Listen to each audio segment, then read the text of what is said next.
শিক্ষার্থীরা আমরা আর একটা গুরুত্বপূর্ণ অঙ্ক পেয়েছি। অঙ্কটা হচ্ছে 21 নম্বর। 21 নম্বর অঙ্কটা দিয়েও বহু সৃজনশীল আসতে দেখা গিয়েছে এবং স্কুল ও বোর্ড পরীক্ষাতে আসছে। তো আমরা অঙ্কটি একটু ভালো করে দেখি। এখানে কিন্তু বেশ কিছু গুরুত্বপূর্ণ তথ্য দিয়ে আছে। এই তথ্যগুলো যদি আমরা না ধরতে পারি তাহলে কিন্তু সমস্যাটা সমাধান করা একটু কষ্ট হয়ে যাবে। তো দেখো এখানে বলা আছে একটা আয়তাকার মাঠের দৈর্ঘ্য প্রস্থের 1.5 গুণ।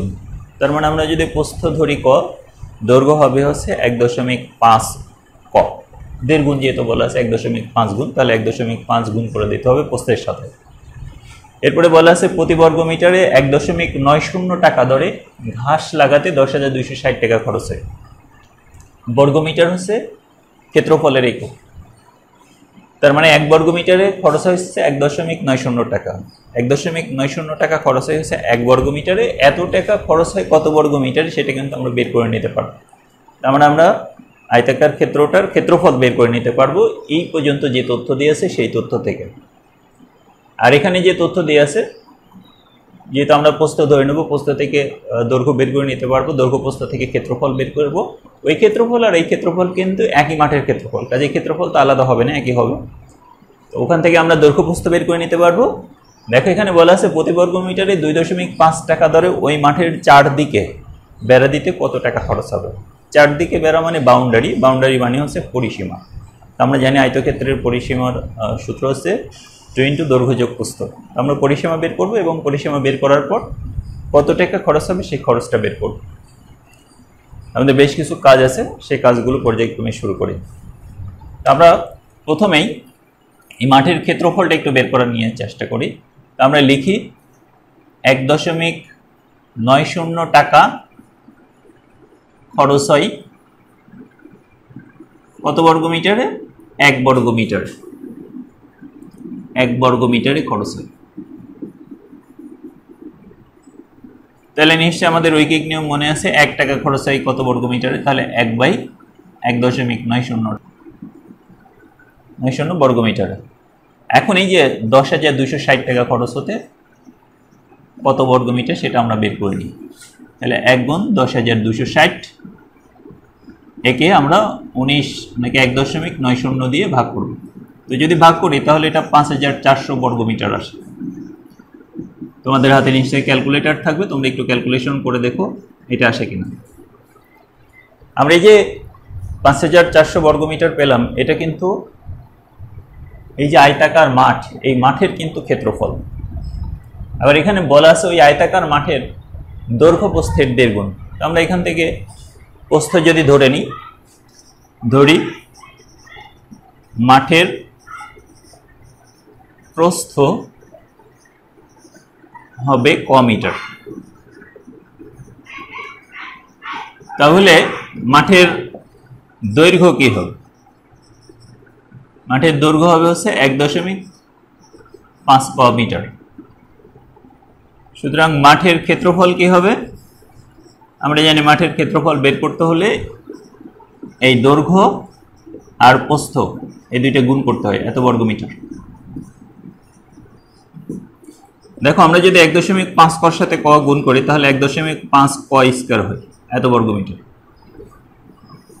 এখন বলো তো দেখি, এখানে যে ক্ষেত্রফলটা আছে সেটা যে মাঠের ক্ষেত্রফল, এই 5,400 বর্গ মিটার, সেটা একই মাঠের ক্ষেত্রফল নাকি অন্য মাঠের ক্ষেত্রফল?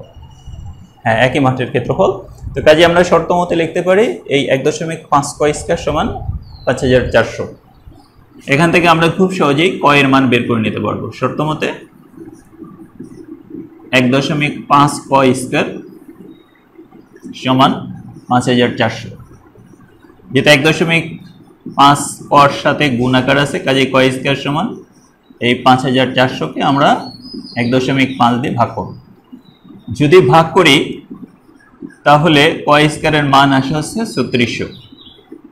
তোমাদের হাতে নিশ্চয়ই ক্যালকুলেটর থাকবে, এই 5,400কে 1.5 দিয়ে ভাগ করে দেখো, 3600 আসবে। তাহলে ক স্কয়ার সমান যদি এটা হয় তাহলে ক সমান আসবে হচ্ছে √3600। আমাদের ক এর মান আসছে হচ্ছে 60। আমরা কটাকে কি যেন ধরেছি? ক ধরেছি হচ্ছে প্রস্থ। আমরা প্রস্থ পেয়েছি, দৈর্ঘ্যটাও কিন্তু 1.5 গুণ করে প্রস্থটা বের নাকি দৈর্ঘ্যটা বের করে নিতে পারবো। দৈর্ঘ্য প্রস্থ পেয়ে গেলে আমরা পরিসীমা বের করতে পারবো। তো আমি উপর থেকে একটু মুছে দেই, অর্থাৎ মাঠের প্রস্থ 60 মিটার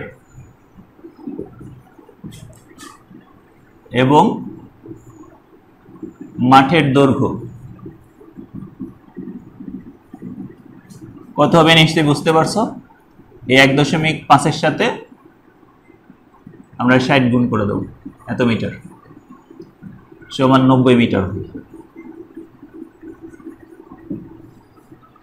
যেহেতু চারদিকে বেড়া দিতে হবে, তার মানে বাউন্ডারি দিয়ে বেড়া দিতে হবে, তার মানে পরিসীমা আমাদের বের করতে হবে।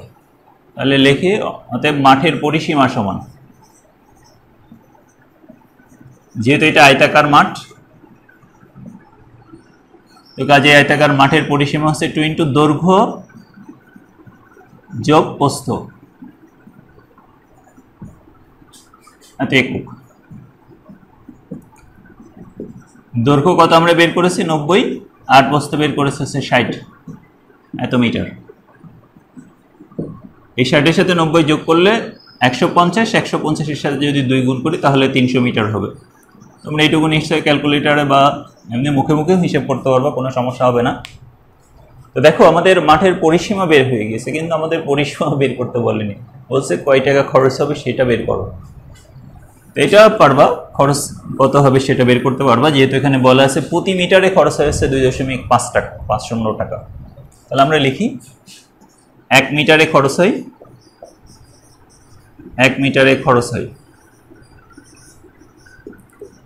2.50 টাকা। তাহলে আমাদের বের করতে হবে 300 মিটারে খরচ হয় 2.50 গুণ 300। তো যদি আমরা এই দুইটা গুণ করি তাহলে প্রায় 750 টাকার 750 টাকা হবে, প্রায় না 750 টাকা হবে। আর তোমাদের হাতে তো ক্যালকুলেটর থাকবেই, এটা যদি সন্দেহ হয়ে থাকে তাহলে ক্যালকুলেটর একটু ক্যালকুলেশন করে নিও, 750 টাকা হবে। এটা খুবই গুরুত্বপূর্ণ সমস্যার সমাধান করলাম। আশা করি এই যে পর্যায়ক্রমে ওটার পর কী বের করা যাবে, যে তথ্যগুলো দেওয়া থাকবে সেই তথ্যগুলো থেকে কোনটা বের করতে হবে, কী বের করতে হবে, এগুলো একটু অবশ্যই খেয়াল করব। আমরা পরবর্তী অঙ্কে চলে যাই। এখন যে অঙ্কটা করব এটা কিন্তু পরীক্ষার জন্য গুরুত্বপূর্ণ না, কিন্তু এই অঙ্কটা নিয়ে বহু ঝামেলা আছে, সেই কারণে আসলে অঙ্কটা করে দিচ্ছি। অঙ্কটা এরকম, একটি ঘরের মেঝে কার্পেট দিয়ে ঢাকতে হবে। এই ঢাকতে গিয়ে তার মোট খরচ হয়েছে 7,200 টাকা, কিন্তু বলছে যে ঘরটির প্রস্থ যদি 3 মিটার কম হতো তাহলে 576 টাকা কম খরচ হতো। ঘরটির প্রস্থ কত? অধিকাংশ ক্ষেত্রে যে কাজটা করে সেটা হচ্ছে, যেহেতু এখানে 576 টাকা কম খরচ হয়েছে, 3 মিটার প্রস্থ যখন কমে গিয়েছে, তা আমরা অনেকেই যে কাজটা করি 576 টাকা কম খরচ হয় 3 মিটারে, যেহেতু 3 মিটার কম খরচ হওয়ার কারণে 576 টাকা কম খরচ হয়ে গেছে, তারপরে 1 টাকা কম খরচ হয়। আর আমরা জানি প্রস্থ যদি কমতে কমতে শূন্য হয়ে যায় তাহলে তো ঘরের শুধু দৈর্ঘ্যই থাকবে, প্রস্থ থাকবে না, ফলে মেঝে আর কার্পেট দিয়ে ঢাকা লাগবে না, মেঝেই থাকবে না, ফলে 7,200 টাকা কম খরচ হয় এই 37.5 মিটার, অর্থাৎ প্রস্থটা 37.5 মিটার যদি হয়ে থাকে তাহলে আর কোনো কার্পেটই থাকবে না। তো আমরা খুব সহজেই এইভাবে ঐকিক নিয়মে এটা বের করতে পারি, কিন্তু এইভাবে অঙ্ক করার কারণে আসলে অঙ্কটা কেটে দিই। তো আমরা এই নিয়মে একটু অঙ্কটা করতে চাচ্ছি না, আমরা একটু অন্য নিয়মে করতে চাই, যে নিয়মে করলে কোনো সারি অঙ্কটা কাটবে না, সেই নিয়মটি একটু শিখে নিই। তো দেখো এখানে বলা আছে ঘরটির প্রস্থ কত, তো আমরা ঘরটির প্রস্থ ধরে নিতে পারি। তো আমরা ধরে নেব ঘরটির প্রস্থ, ধরি ঘরটির প্রস্থ ক মিটার, ঘরটির প্রস্থ ক মিটার। তো ঘরটির প্রস্থ যেহেতু ক মিটার, তাহলে আমরা লিখি প্রস্থ বরাবর 1 মিটারে খরচ হয়। প্রস্থ বরাবর 1 মিটারে কত খরচ হবে, যেহেতু মোট 7,200 টাকা খরচ হয়েছে, এত টাকা খরচ। এখন প্রস্থ 3 মিটার কমে গেলে প্রস্থ হবে, প্রস্থ 3 মিটার কমে গেলে প্রস্থ হবে কত মিটার, যেহেতু আগে ক মিটার ছিল এখান থেকে 3 মিটার কমে গিয়েছে, এত মিটার। দেখো প্রস্থ এত মিটার কম হয়েছে, খরচ তো কমেছে, তাই না? তাহলে আমরা লিখি ক মাইনাস 3 মিটারে খরচ হয় কত? আগে যেহেতু 7,200 টাকা খরচ হতো, এখন 576 টাকা কম খরচ হয়েছে, এত টাকা হবে। তো আমরা যদি বিয়োগ করি তাহলে 66,024 টাকা মতো হবে। তাহলে 1 মিটারে খরচ কত হবে? 24 বিয়োগ 6,624 ভাগ ক বিয়োগ 3, এত টাকা। দেখো প্রস্থ বরাবর এখানে 1 মিটারে যা খরচ হয়েছে এখানে কি আলাদা খরচ হবে? একই খরচ হবে, যেহেতু দৈর্ঘ্যের কোনো পরিবর্তন হয়নি। তো কাজেই আমরা লিখতে পারি এইটা আর এইটা সমান শর্ত মতে।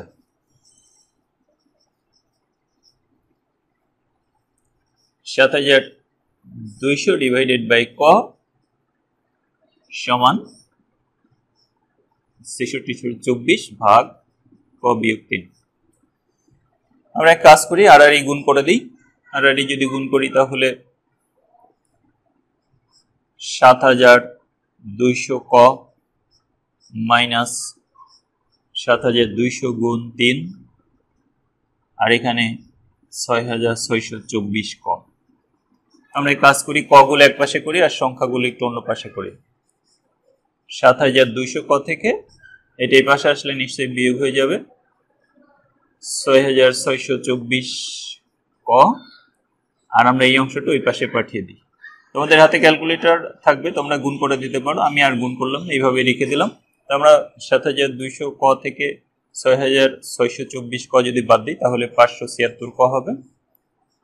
এই 576 ক সমান হচ্ছে 7,200 গুণ 3। আমরা ক এর মান বের করতে চাই, তাহলে কটা রেখে বাকিগুলো সব ওই পাশে পাঠিয়ে দিই। 7,200 গুণ 3 ভাগ 576। আমরা যদি বিয়োগ করি তাহলে 37.5। তো দেখো একটা মজার ব্যাপার, এখানে কিন্তু আলাদা হয়নি, একই জিনিস হয়েছে। এই যে 7,200 গুণ 3, 7,200 গুণ 3 ভাগ 576, এখানে 576 হয়েছে।